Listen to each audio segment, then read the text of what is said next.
blaming Josh. I don't know what it is. Josh came on, guys. Welcome back. I'm blown. My mind's blown here today because it's gone in and out today. We had some internet problems, and it must be because Josh is back on, and he's got good internet connection today. So it must be because of that. What's up, guys? Welcome to Landscaping to the Point. We are back. We're back after the Equip. If you guys went to the Equip, that is awesome. If not, hey, maybe I'll feed you in on a little bit of stuff. JC and Josh did not get to go, so but they're here now. So welcome, guys, back into the show. And how's it been? How was work when I was gone at Equip? Let's start with that. How was work? Was it busy for you guys? I know Josh, he just sits on his ass half the time, so I don't think he works most of the time. So how's it been, guys? It's been a couple weeks. Bullshit. Busy bullshit. That's what it's been. Busy bullshit. Busy bullshit. It's a time of year for all the bullshit to happen. Trying to wind down landscaping and start up snow, dealing with last minute snow contracts and insurance companies pulling their bullshit. So we've had trying to find some specific endorsements for snow.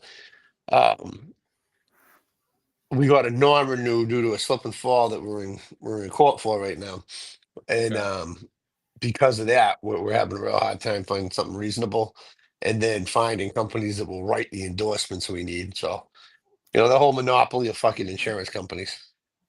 Insurance companies are funny as hell. I hate to say it, but they're just so funny on some of the stuff where they'll insure you all the way, and then all of a sudden they're just like, no, we're not going to insure you, and then stuff like that where they're trying to make you jump hoops just to give you the insurance, and that's just kind of bullshit sometimes. They're here to protect us. I get it, and they're here to protect everybody else, but it's more of like they just want that cash flow coming in, and they don't care how the hell they get it sometimes. So, yeah, I mean they could afford to drop clients all they want because they're such a big business and they have so many other people that they make their money, and if they don't want to insure you, they're not going to insure you. That's true. That's very true. So if you guys made it to the Equip, I was at Equip. JC and Josh didn't go. Josh had other things going on he had to take care of, which we understand. Everybody has stuff to take care of. I think I heard that from a lot of guys that just didn't get to come this year because of stuff going on. So that's not a problem. But I still made it. And JC, you were missed, and so were you, Josh. I mean, there was people there that we know that were looking for you, and but you guys weren't there, and that's not a problem. So but I had a good time. We had I feel like there's every other year there's something new. There's a lot of places that didn't have stuff new this year, which kind of bummed me out in a way, but in a way not. You know what I'm saying? Because it's like I feel like there's always something there that you can see, and even if they don't have your regular vendors, don't have anything new, you can find something at somewhere else, and I think that's one of the coolest things. I got stopped a lot of times walking through the showroom floor. I did do some media stuff, so I got to go backside of a lot of things and talk to a lot of people. So that was kind of cool to be able to do that and talk with some of the media people also and get to know a lot of the magazine people and radio people that were there. So that was awesome time that way too. So anything interesting that I've seen? Well, there's a lot of things that I've seen that was interesting. Mulchmate came out with another trailer this year, a smaller trailer. He brought that. It was pretty cool, decked out with solar panels on the side. That kind of helps out, I guess, with, battery issues for, up and down what you're dumping and stuff, which is cool. I like that. But equipment wise, there wasn't really much that I seen that came out, Gravely came out with some newer mowers. They actually came back with one. Josh, I don't know if you've ever ran a 260, a Gravely 260, but they came back with that now. So they're Pro Turns pretty much. So pretty much they did them a long time ago when they first came out, and they said that a lot of commercial guys were looking for them, so they decided to come back out with the 260s. They updated a lot of stuff on it and made improvements on it. So that's something new that came out that interests me. But a lot of the other stuff was just normal stuff, and you just walk through and.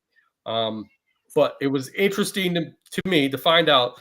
Literally last year there was 26,000 people that attended the Equip. This year they broke records at 30,000 people show up to the show. Wow. And that's amazing. And they're already on room for expanding onto the building to add more space for the next couple years. They're talking by, I think, 28 or 29, they'll have a whole new addition onto the place, and they're going to redo a lot of the building altogether. So it's going to be a change altogether, and hopefully for the good, because I mean they're running out of space. They said vendors are coming out of the woodworks and wanting to come in there and put their stuff in, which is good for everybody in the green industry, vendors, dealers, all together, everything. So. What was the best booth by far this time? Best booth. A lot of them looked like the same from last year. A lot of them, that's what it was the hardest thing just walking around. A lot of them looked like the same as last year. A couple of them expanded, like Strauss Workwear, they expanded. They had a real small booth. They expanded up a little bit bigger. So it was kind of cool to see that they had more clothing all over the place. They're a German clothing company that's come into the United States a couple years ago. And she kind of took me around and we looked at all the shoes and stuff. It was just interesting that they had probably 20 shoes or so. And some of them looked like Chucks and they had steel toes in them. So, I mean, to be able to have some of these nice looking tennis shoes and have steel toes in them and be able to go out and work in them, dude, Cool. that's just amazing to be able to do that. What's the name of the company? Strauss. He's gonna buy a pair now. Yeah, show me that. Right here, they gave me a bag, a book, a pair of pants, and some other things. So look forward to you guys seeing a video on their pants and a couple of their other products. But yeah, they had pants, they have shoes, they have cold workwear. It was pretty interesting that we were there and a couple guys that I know we were in there walking around there, and it was buy one get one, and 90% of their stuff was $99. Wow. So literally, you're getting two pieces of either pants, coats, shoes for $100, and you didn't have to take them home. They shipped them straight to you, so they were shipping them straight from their factory right to you guys. So you didn't have to worry about it. That's rare because in the past, when I've gone to the expo, not a lot of vendors sell stuff at the expo. They just display whatever products they have. Right. A lot of more companies are starting to do that. Dude, this is not to cut you off, but I'm on their website. They got like van looking shoes, That's what I'm saying. like running shoes, and they're all safety toes, probably composite. Yeah. But like, yeah, some of these, like I mean, a lot of these look like vans and stuff, man. I haven't seen the Chucks yet, but yeah, I'm on their site. If you go to the site and right under work boots, it's work shoes, and yeah, they got some stylish shit. Especially like if you're in the field, if you're running around, it's pretty cool. Pretty cool stuff. Yeah, I think it's pretty cool all together, dude. I think it's going to be one of those things that is just amazing for that company to be able to continually grow like that. Because think about it. I mean, look at you and me, Josh. I mean, we're older. We'll probably want a pair of Vans looking, and we could have those with steel toes and be out there working on a job site. A lot of guys want that type of a comfortable tennis shoe look, but still want that steel toe protection. And that's, I think, the way that's how I am, because I like steel toe, but if you're doing maintenance, wear boots all day is fucking rough on your knees. Oh yeah, I mean, I've switched to some like hiking boots without the steel toe, and I hate it. But I'll look into that. That's pretty. They got some pretty decent style there. Plus, like if you have to run something after, there's something that you can just wear with a normal pair of pants and run out to do something. Right. I mean, it's more stylish and be able to work all the time with them. So Styling while trimmer lining. Oh yeah, there was trimmer line. There's tons of places for trimmer line. Come on, styling while trimmer lining. Yep. Who had the best swag bag? I didn't really get a lot of swag bags. I was running around a lot, talking with different people. But from what I gathered from a lot of people, hats was what it was. So hats were one of the main thing. People were giving out hats, keychains. Not many shirts. Echo had shirts to give away. And I think one other company had shirts that they were giving away. A couple companies were giving away buckets. And I seen a lot of people going around with buckets, but it was just interesting because, like I said, you could buy stuff at Strauss. You could have went to Surecan, bought Surecans from them directly right then and there. I think Leaf Burrito was allowing you to buy equipment from them too. Cujo, you could have went there, bought anything, what pair of, their pants or their shoes or their boots right then and there too. And then there was a couple other places that'll let you buy stuff off of them. The one that was interesting that I thought it was interesting because one of the guys that came up to me and he said luckily he brought his truck, but he said that he bought one of those Magmatic blade sharpeners. And literally they sell them right there off the showroom floor. So they usually bring in about 5 or 6 of them, use them there, and they discount the price and automatically put them up for sale. And you buy them right there. So the company doesn't have to haul them right back to their warehouse. It's literally like they just let you take them away and that's it. So that he was ecstatic. He was like, dude, I bought one of these Magmatics. I always wanted one. I got a good deal and I'm going home with it. I got to stay a little bit later, but he goes, it's worth it. So I think that was pretty cool. My buddy, Sean Spencer let me buy some. He's starting Weed Whip line. So, I bought a spool of his Weed Whip line to test out. So you'll be able to see that coming up soon. So, probably next year. But yeah, it was pretty cool. You could still buy stuff there, but still get some of the free stuff. I don't think there was anything really that stood out to me that was like, hey, this is pretty cool that, I got this cool swag. You know what I'm saying? It's just one of those things that you're there. A lot of companies will have stickers sometimes and you're just like, okay, that's all you got for me is a sticker. Like, okay, you're not like, this is amazing that I got a sticker here, but yeah, I'd say I think there was 1,400 vendors. I think there was probably 500 or 600 that gave away swag. So that was pretty good. There was a lot of more giveaways this year compared to last. Bobcat gave away a mower. Trying to think who else. Hustler gave away a trailer package with 2 mowers, the trailer, and I think like weed whips and stuff and blowers on it. And then who was it? I want to say either Toro or Grasshopper gave away a couple mowers. So, I mean, there was a lot of mowers being given away. Echo gave away a $5,000 gift package of $5,000 worth of their equipment. So that was even pretty big too. So, I mean, there's a lot of people that went home with some stuff. And just to let you know, it wasn't the husbands that owned the company. It was their wives that got the presents. Their wives are the ones that won. It was pretty interesting because one of the guys told me, and it's up on Instagram, that one of the numbers was called, and the guy was like, wait, that's my wife's number. She's over at the other booth trying to win a mower at the other booth, and she got called. But then then they were like, well, you got 60 seconds to get to this booth, or she doesn't win it. Well, she didn't get there till 63 seconds, and then they pulled another number, and it was another woman that got it, another wife. So it was kind of like the wives were just winning. Two wives won the Gravely. So it was kind of like women were winning the gifts left and right. That sucks though. You missed it by 3 seconds. Yes. And it has to be sucky because it's like a lot of these giveaways were going on at the same time. So it was kind of like, what are you going to do? It's more like you either stay at one booth or you just don't get anything, so it was pretty cool. So there was a couple of places that had giveaways 2 days in a row, Thursday and Friday, which that's awesome. Because literally Friday, there's not a lot of people in there.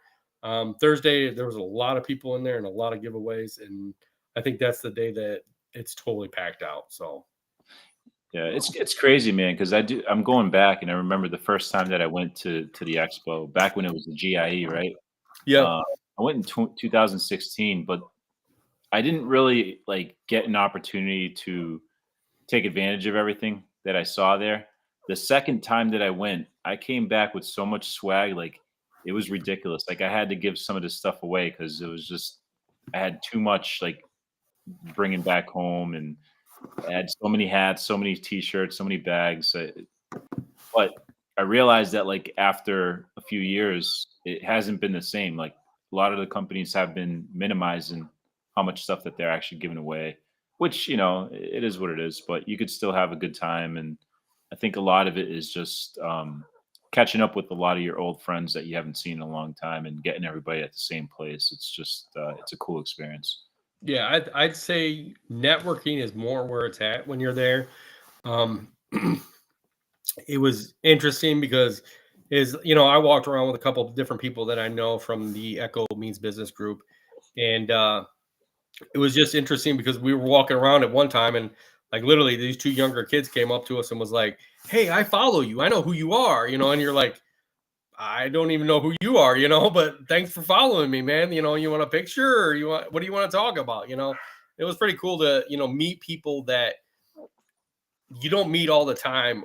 And even like another guy said, this is the place you come and you literally talk to friends that you know across the United States that you might see once in life and once a time a year or once every 3 years. And this is where you come and you just literally sit there and talk to them about what's been going on and everything else. It's a great way to network. I definitely tell you that much. I think Josh would have had a fun time. I didn't get to go see my buddy Frank, your buddy Frank. Frank told me that I should go see him. He gave me his phone number. So I was supposed to call Frank, but I never got to see Frank. But I got to see one of your best buddies, Josh. He literally said, "Josh, you got to stop in one time and say hi to him." It's Ed from Pro Parts. Ed from Pro Parts. He came to see me, and he said, "I know where Josh lives. I know right where he's at. He comes in all the time. He better come his ass in again and buy more parts from him." So Josh purposely breaks things and so that he could just go and buy the parts. that's what he said. That's what he said. But I don't even know if Pro Park Direct is out of that location anymore. I know they started, well, they're a branch of that dealer, Right. but I don't different entities. I don't even know if they're out of there anymore. I think that's when they started. They were in there. He was just funny because he came up to me and we talking and he's like, "Yeah," he goes, "You tell Josh, you better buy some more shit from me." I said, "I will. I'll tell Josh."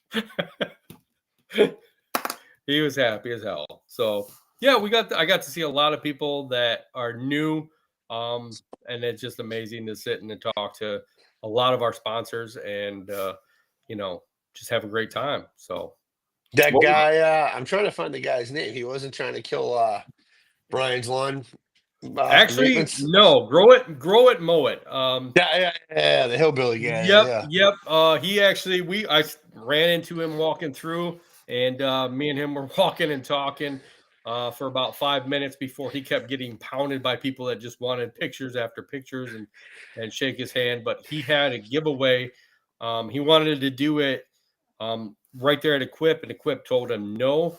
So literally, he did it at 5 p.m. on Thursday out in the parking lot, way in the back, and they didn't stop him. But he gave away a trailer, some blade sharpeners, a whole bunch of shit, probably over $10,000 worth of equipment to people. And he had a great time out there and had a lot of people show up. So hopefully Equip realizes that and lets him, continue with what he's doing. So, but there was no animosity between either of them two.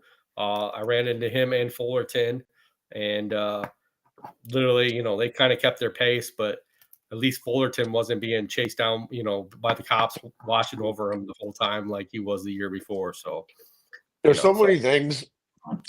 There's so many things that are bullshit. It almost makes you wonder if like they did it intentionally just to draw attention to the GIE. Because it might be, or maybe it's intentional just to bring more followers to him, so. Well, but that's what I mean. So it's like, if you think about it's smart if the two of them teamed up to do that, because you get the guys that don't like Brian's lawn maintenance that would be like, yeah, don't fucking kill him, hang him. And then you got the guys that follow him that don't like the hillbilly guy. And they're just like, It's like like watching that on the groups and seeing the talk. It was like the Trump versus Biden group. You know what I mean? It's the same thing. Right. Everybody's just chirping each other, and you're sitting there going, the level headed people were going, "Is this real? Yeah. Like, is this real? Or did you just buy into some bullshit?" It's like the Nas and Jay Z battle, right? They were all going back and forth, and then they became friends at the end. Yeah, but Right. Nas won. I Yeah, mean, of course. Right. Jay Z won at life, but Yeah, Yeah. Nas won that one. Yeah. Yeah, but I was waiting for somebody to get a picture of both of them together. They were walking all around the floor, so eventually, they had to run into each other. I mean, come on, like if they didn't run into each other, something was just planned right. So yeah. Hey, there was some new more companies out there, huh? yeah, Mohawk changed to Warhawk this year. Okay. So that was something new, and then there was a company called Viper that was newer this year. And they came out. They gave away a mower too. I think the first day, so it was pretty interesting too. So, Is but there- Spartan still out? yep, Spartan's still there. Um, John Deere was still there. There's a lot of companies that are still there. It just they don't promote a lot of their stuff. There wasn't a lot of new stuff. Um, like I think Toro kind of was promoting that, they're going to do a battery multi-force. And that was pretty much what they brought out this year. They had one mower that they turned, they spray painted it gold and had gold people walking around trying to get you to come to their booth and look at the gold mower. And it was kind of like, okay, yeah, sure. Like I want to go see this gold mower. Come on, come on. It's just spray painted. So, but yeah, that was what Toro was trying to do. But they're always about trying to get their influencers there and get people to come to their booth just to get the hats from the influencers and stuff. So I think that was one of the biggest things. So I, My algorithm doesn't really support a lot of the green industry right. right now, but like, is influencer marketing still a thing? Yeah, it is. I feel like, but I don't think that it's. I think a lot of people that are older and that have been in business for years don't look at the influencers and what they say. They look at what they can have out there and do it themselves. Like I think a lot of them come to Equip. Talking with a lot of guys that came to Equip, it was more of like they know what's in our area. You know what's in your area, and you want to test that piece of equipment out. You might want to test out like something that might not be in your area. Like maybe you might not have Spartan or Warhawk near you, but you want to see how it goes, and so you go out there and test it. But then you're like, okay, well, I want something that's going to work good for me, so I'm going to test out, Gravely and Toro are in my area, so I'm going to go test those out and see what I want to use too. I don't think a lot of guys go off of influencers and what they say and say, okay, well, this is the more you need. And if a lot of them do, I hate to say it, like you got to test it yourself. I don't think it's, don't always go by what an influencer says. Like, and I think that's what you got to look at sometimes. A lot of people just kind of go off of what influencers say. So that's kind of why I appreciate some of these companies that are at the expo and they're just kind of like off to the side. They're laid back. They wait for people just to come around, and all they do is just talk about their product. They're not trying to gain followers. They're not trying to do giveaways. They're not trying to do a lot of things that are just like bringing in people towards their social media and marketing that way. right. A lot of I shouldn't say a lot, but some of the companies that do that, they're just there. Hey, this is our product. Come take a look at it. We'll talk to you about it. If you want to go demo it, go outside and we'll have people out there to help you out. And it's just that old school mentality. I kind of appreciate that. Yeah, I think that's the best way of doing it. I mean, there's a lot of companies that are there that, a lot of, if you're in your own area, you're not going to see them, because it's not something that's in your area. So to be able to see the differences between their mowers and say another person's mowers, or like, we don't have Crest in our area. So just to be able to see some of the Crest, equipment that they have compared to what, Echo has in our area or still has in our area, it's kind of interesting to see that type of stuff, and you can always go out and demo that stuff. And that's makes it, like, hey, maybe I should, look in that if that ever comes to our area or whatever. So, but yeah. And like you said, I think there's so many little people out there, like you said, that have products that aren't giving anything away, but they want to tell you about their product and tell you how it was made and what it can do for you. And I think that's amazing because they're trying to get their name out there too and get you to buy what they sell. And they're very dedicated just as much as some of these other companies, but then you get some of these companies that have influencers that are saying, hey, look at our influencers. They're not really, I don't think they're pushing their product. You know what I'm saying? They're pushing their influencers. I feel like Toro's just pushing their influencers the whole time you're there. Like, hey, come see our 12 influencers. We got 12 influencers, Echo, look at Echo. Echo doesn't push our influencers. They have kind of like a little group of people that, help, go through the equipment, but they're not like, hey, come look at all these guys that are here, that are part of Echo and they're, helping, changes to the equipment. No, they don't do that, so yeah, I think there's a big difference on that. Yeah, they keep Echo Means Business and Echo separate. Yep. This is just me personally, but it's like you said, like the mower grower guy, people wanting to take pictures with it as a grown man. I can never imagine running up to another regular grown man and asking for a picture to be taken with. You know what I mean? Like, I love the way you cut grass, bro. I get a selfie. like I get it. I get it if it's one of your boys or something that you haven't seen for a while. A lot of these relationships are based off social media and stuff. But like, yeah, I never understood it. Like, I get like content's interesting, but just like yo, can I get your autograph, dude? Like, right. See, that's the thing. It's weird sometimes. That's why Josh doesn't go, because he knows he's going to have a crowd of people lined up for him to get his autograph. And nobody knows who the fuck I am.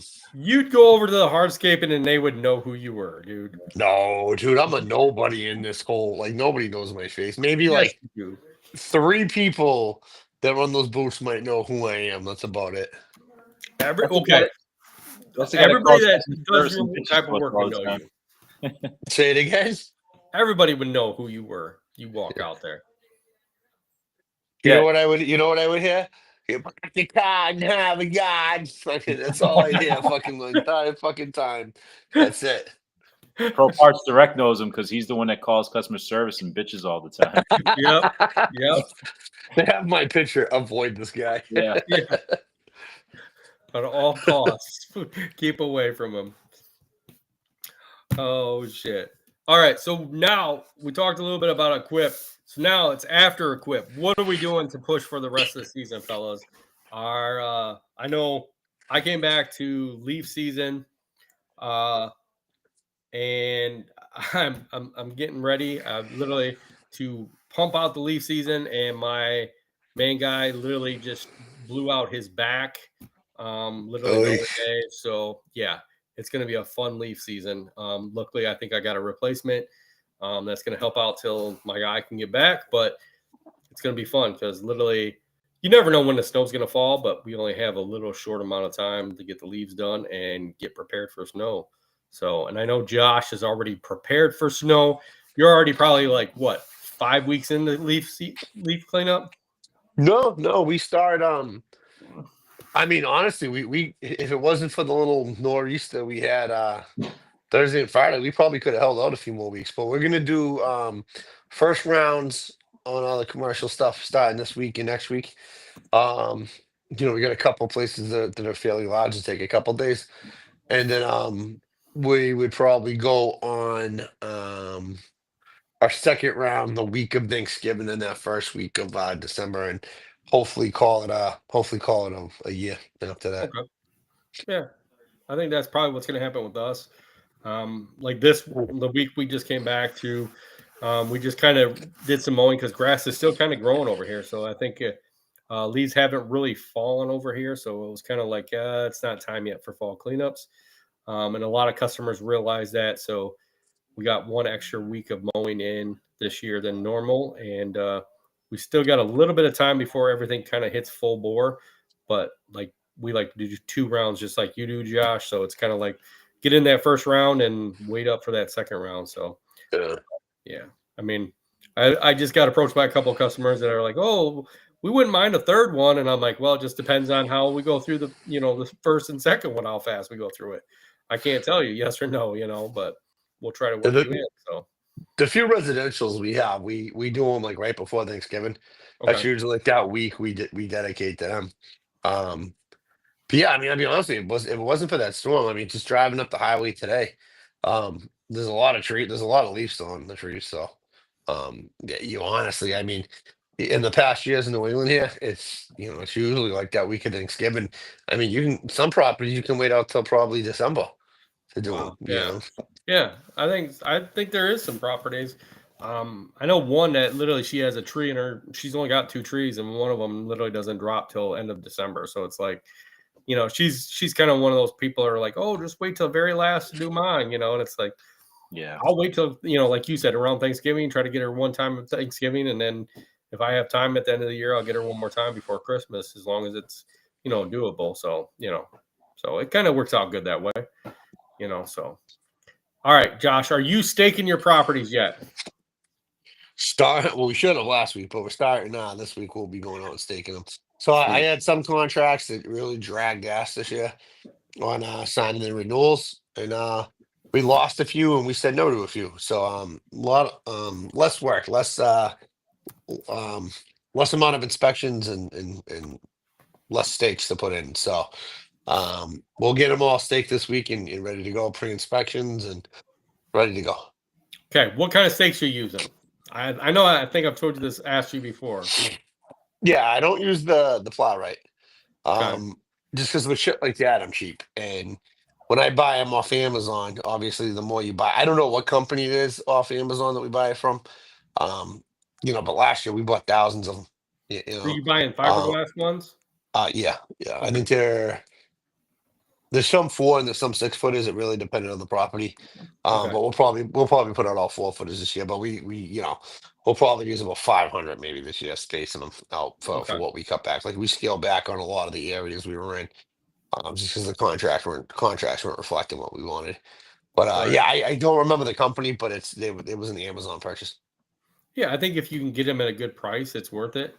The Plowright, we've been using them for years, and I do replace a couple every year.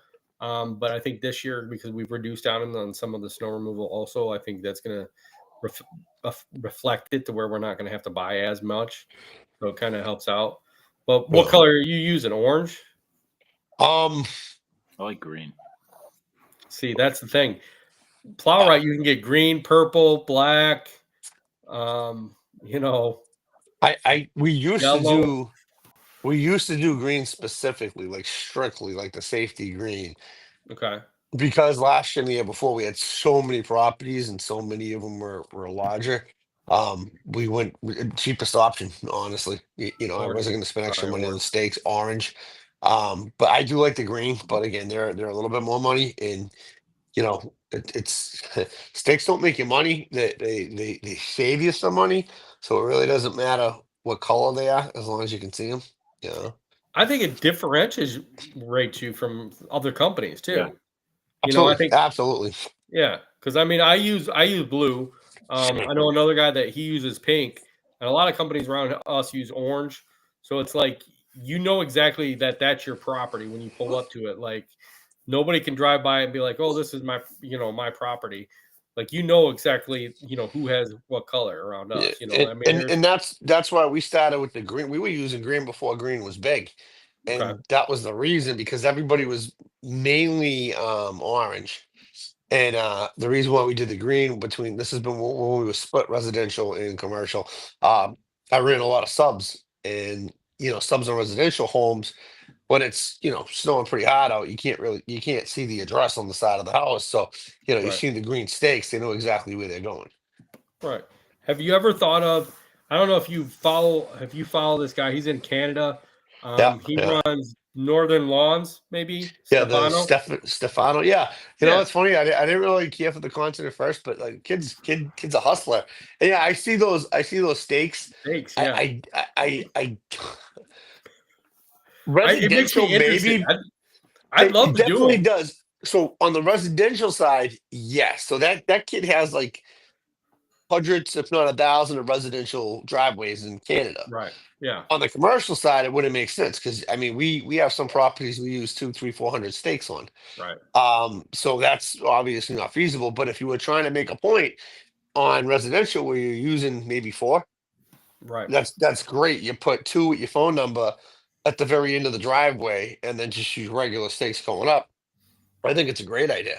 I'm sure Right. it's not cheap, but I mean it's marketing, you know. No, it is marketing. It's real good marketing. I mean, his name's everywhere, and I think that's how he gets more and more business because his name's right there, his name and number. So it's literally like he's promoting his company at every job that he can, and I think that's what keeps building his business up. And I think that's one of the good things about that. So, Yeah. yeah. And I think he said this year they're using a different color for like areas that they don't want to push or blow snow towards. So it kind of makes it easier that way for him. So I'd like to see how that process goes with him too this year. So Mm. yeah, I'm wondering, man, is this a good idea or not? If you're doing residentials, if you sell markers to your clients and then replace them for them if they need more, that would be interesting. So I used to. So when I was strictly residential, we would offer the staking services, but charge them for the stakes, and then they could keep them. And then if they need to replace them, is that what you meant? yeah, something like that. Yeah. Yeah. So we would do it, and a lot of the times they would say they would or they wouldn't, and then it just got to the point where we were just throwing them in. I had somebody we would just throw them in there, but it was kind of like an upsell. But Okay. he, Is that something that I feel like okay. if you think, well, if you think about it, commercial, you're building that into your bid anyway because Right. dude, some of the commercial properties we can be there for like 3 hours staking, especially if you get some stubborn areas where like the ground might be slightly frozen, Right. or if it's really tight clay, really dense clay, you can be there for a few hours staking it. So you got to build that into your bid too when you're selling it. Do you ever bring like a drill and a drill bit and drill them out to where you can get them in real quick? Yeah. Okay. Yeah. Have to. I have one of my utility companies area. There's so much compaction there that it's like almost impossible to just put the plastic ones in. I'm even considering that one, getting some of the wooden stakes just so I can hammer them in a little Hammer bit in. more. Yeah, that'd be pretty good. Now, what do you do? Okay, I've seen this done up around us, but I don't know if you do it or anybody that does it around there. Like around the curbs, like they drill a hole and put it right in the asphalt and around the curb so they can tell where the curbs are. So we usually know when we're plowing if there's a curb line or a sidewalk line, you know that Right. you're at least 6 inches off that for the curb. So Right. you stay back, you find the curb and you run it. We will on some curb lines if it's like new concrete. We'll go into the stress point, the stress line, and try to tag one in there. Okay. Yeah, because I've seen a lot of guys do that in our area. And literally then they're still hitting the concrete curb, and it's like, okay, if you got it sitting right there in front, why are you hitting the curb? You know what I'm saying? Dude, you So, just gotta know. You gotta stay. I mean, that's rule of thumb up here. 6 yeah, inches off any stake, because you know that you're not going to go into the concrete. So right. there's a curb there. And most curbs, granted, of concrete are going to be 5 to 6 inches. So Yeah. Oh yeah. Yeah, I agree with you on that. So okay, so now at the end of the year, do you just throw all your fiberglass ones away, or do you try to keep what you Huh. can keep? I keep everything. I keep Okay. everything. You even I keep the don't. broken ones? Yeah. Wow. Yeah. That's cool. I'm What do you do? stingy. What do you do with them? They just go into a barrel in my shop, and if I find another place, I'll tape them together for something. They won't go Okay. out on a property, but like if we got to mark something to the yard or for the job to like mark out certain areas, I'll use them. But I Okay. gotta tell you, like we had like 200 stolen last year. I don't think it was stolen. I think it's like we have some areas like in the city where a lot of kids cut through the shopping plazas, and like anybody, I think like they're running through, and like one kid will probably grab one and go whip his buddy with, and then they all grab one and they're playing like Star Wars in the parking lot. So, Right. but we Right. lost a lot at one particular plaza in the city. Jeez. I still do that. He looks for your steaks and pulls them out, whips some people with them. Well, it pisses me off because that's one of the ones where I use green, and those weren't cheap, and I was pissed about that. Right. Well, you could be like my buddy. My buddy over here in town, he runs a company. He sent his guys out literally to stake something, and then we had probably a month before we had our first plow. He never went and checked, and literally, like all his places were not marked. Oh, So, and literally, he couldn't find where the stakes were. They didn't have the stakes on them. And he's like, "What'd you do with the stakes?" And they're like, "Well, we staked it." And he goes, "No, there's no way, dude. There's nothing staked. Like, I don't know where you guys stake these properties at, but like, he's like, nothing staked." So literally, I had to go out that the next day and try to stake everything, and hopefully try not to mess up anything after he plowed. So yeah. I get it where people do, people do come and take the stakes out, and that sucks when we go to a place and they're gone because you don't know that. So do you do like a quick check of the day of a snow event to kind of check to make sure everything's staked in, or no? no, I trust the guys that are doing it to stick them correctly. Okay, but you don't, in case somebody comes by and takes one before a snow event, or no?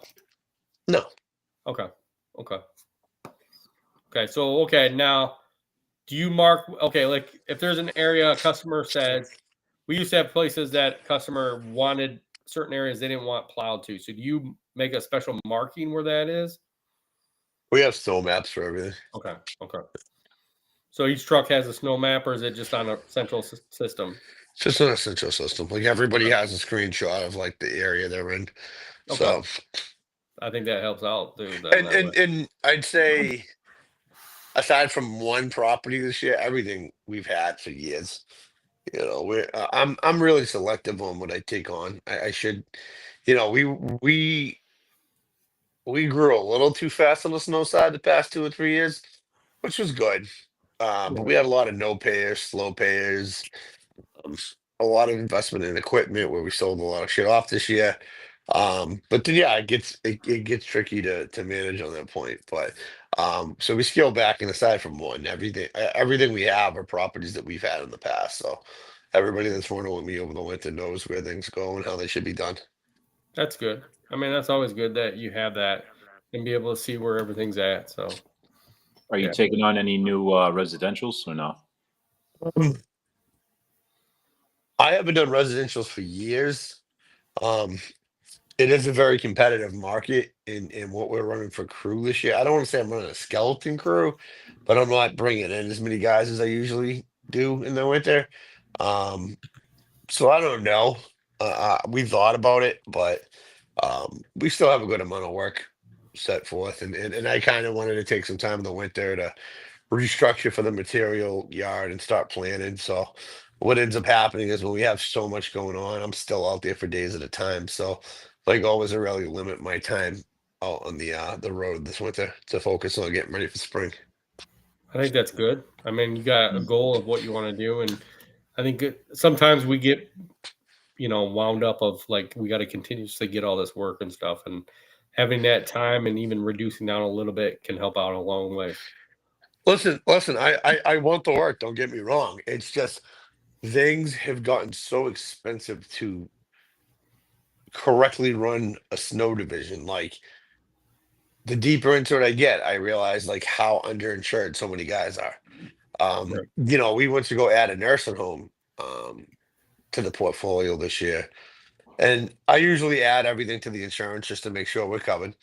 And I came back with a $50,000 increase for nursing home operations. Wow. And this was a small area. I want to say this was maybe 2 acre and a half, 2 acres, like easy, like a truck lot.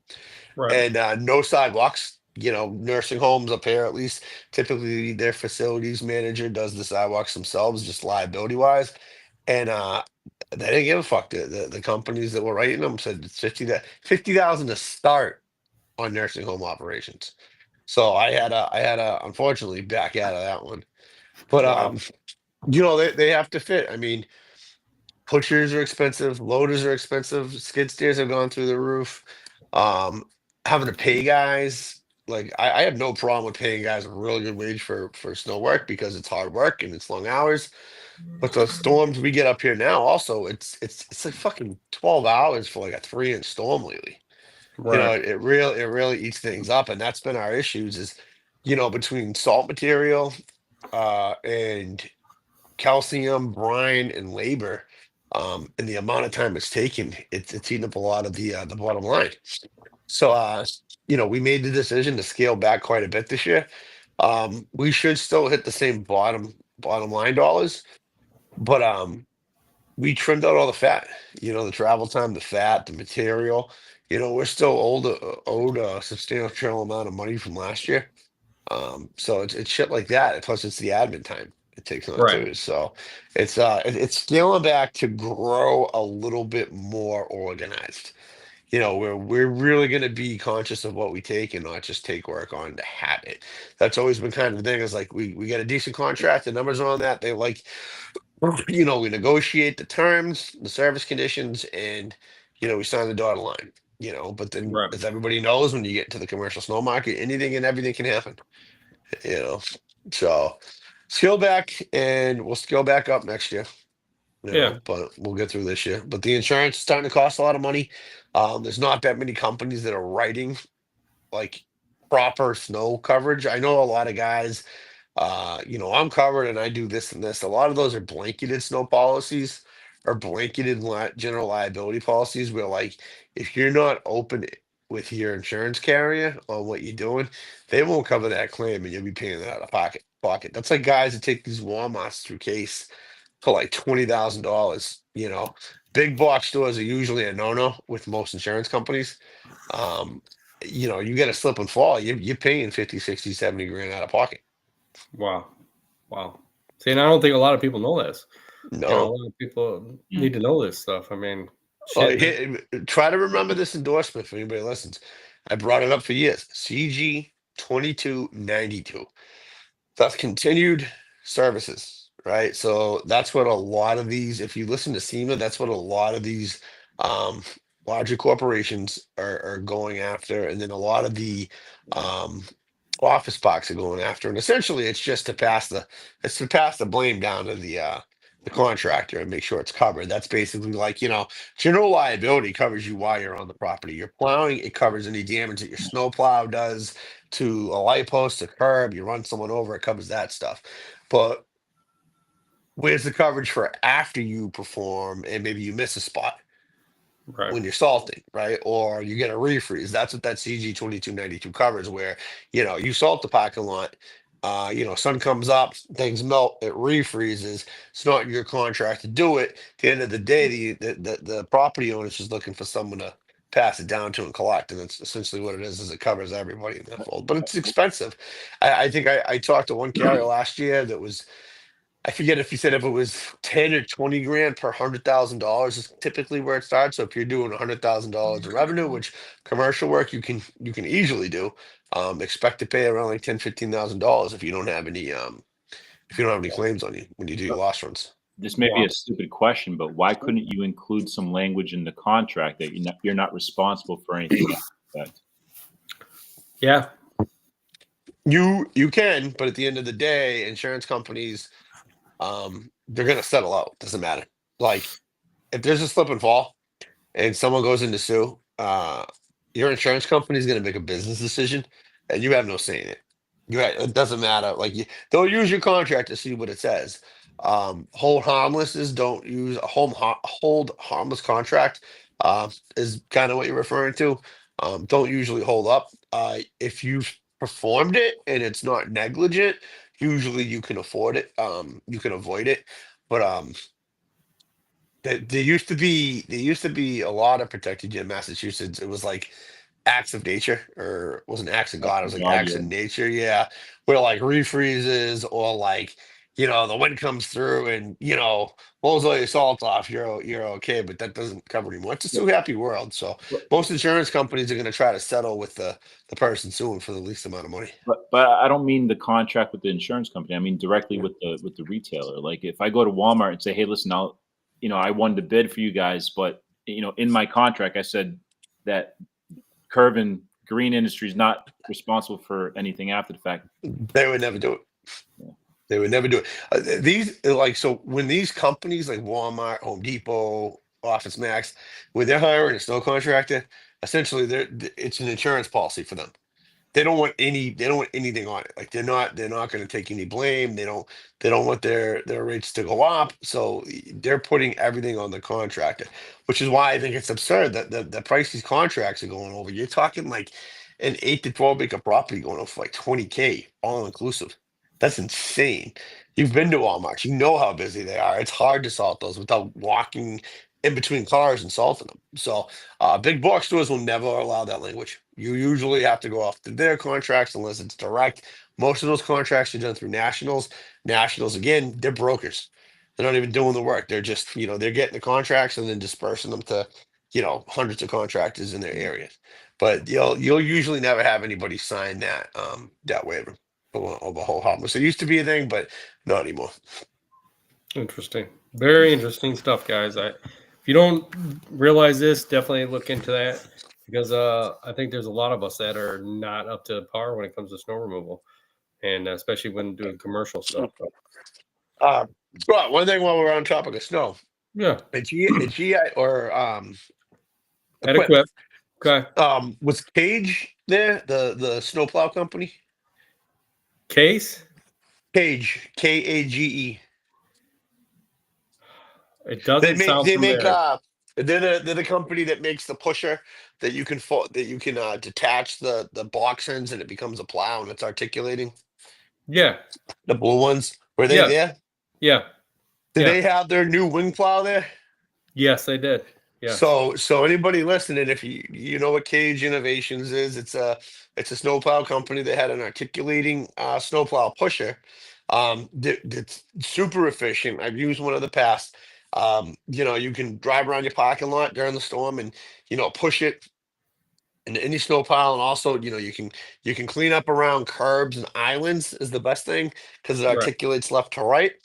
And when you're done, you put it up and you put your boom down and then put your plate down and the pusher ends come off in a frame and then you have a snowplow where you can go in and you can back drag. We used to go in, this was years ago, we were a subcontractor for a nursing home and we used the contractor's cage and it was great because you would go around and, plow everything, clean up your curb lines in no time and then back drag your spots and then go back and connect to the pusher and then clean everything up. But they just finally came out with I got it up. It's the snow dozer wing plow. If you have a look at like Metal Plus, which is a live edge plow, wing plow, Cage just came out with them. But it's funny, I was gonna bring it up when we were talking about influences. They had something on Facebook, which it was like raffle off the tryout the new Cage wing plow, blah blah blah blah. You could be the first one to try this out in your county, looking for 10 individuals. The fucking raffle is to purchase the plow. It costs at like $10,000 to try out for them. It's like what the Jeez. fuck? Like that's Wow. what you're getting at. But it's pretty cool because I think Cage is super efficient. I'm gonna give him a shout out on this. And I mean, I wouldn't purchase one. What we do right now, again, these things typically like so this one is for 30,000 to 50,000 pound wheel loader. So that would really be around like a 935 cat. So 200,000 dollar Machine. Yeah. loader plus, I think that I want to say the Metal Plus is probably go around 30 grand for a loader Right. for a pusher. Yeah. So, I'm market. I would love to try one out. I don't have the properties that they call for, but one day I think I will. I might try one of these cages out once they're a few years old because I really like their pushers. I actually had dinner with a couple of guys from Metal Plus, so too. Oh So, yeah, yeah. Metal Plus is definitely an interesting pusher. It looks super efficient, but it sounds like you have to have a very skilled operator in your Mhm. machine, whether it's maybe not so much on the skid steer side. And those aren't crazy expensive. Those are like 10 to 15,000 where people Right. think it's expensive. But if you get a standard 10-foot pusher with a trip edge, they're still about like 10K for a decent one. So another Oh yeah. 5K, you can get something like a wing plow, and but it sounds like with the Metal Plus, you have to be very, very careful Mhm. and experienced in the pusher because it sounds like they break fairly easy and they're expensive when they break. Yeah. Yeah. Yeah, it was a very interesting night. I'll tell you that much. So Should have got yeah. him drunk and have him sign off on a demo, man. What the fuck? I don't know, dude. We went to the Jim Beam distillery, and I'll tell you what, that was very interesting to have whiskey there, but there was some whiskey that the one guy said that literally the bottle was $1,800 for a pint. Damn. Yeah. So shots were very expensive if you wanted a shot or Yeah. a glass of that. So yeah. I'll tell you what, that was not getting drunk that night there. So Well, for So- $40,000 a plow, I would assume that they would fucking buy a shot. they would. They were offering it up. I'll tell you that much. So, you know, I wouldn't be so able to tell the difference from a $5 bottle of whiskey than that. Right? you would if they put the $5 in front of you and then that one. You would tell the difference. I'll tell you that much. You definitely would. But that's all we got tonight, guys. I want to thank our sponsors, Cujo, Yardware, Pro Parts Direct, and Awesome Candle for being our sponsors. Thank you guys for sponsoring us and continue to sponsor us. I had a great time talking with a lot of you guys up at Equip, so thank you. JC, thanks for being on. Josh, welcome back. I mean, I'm glad that you came back and you finally got your internet fixed. That must have been our good, ply to tell everybody to get you better internet. So Yeah, they gave him a free trial. AOL disappears and you finally get your internet back. That's awesome. I was gonna say I got an AOL disc I downloaded. See, you must be upgraded on AOL now. So Yeah, because he's the only one on it for 56. yeah, days. that's what it is. That's what it must be. So thanks to everybody that's watching, everybody that's listening. Thank you guys, and come back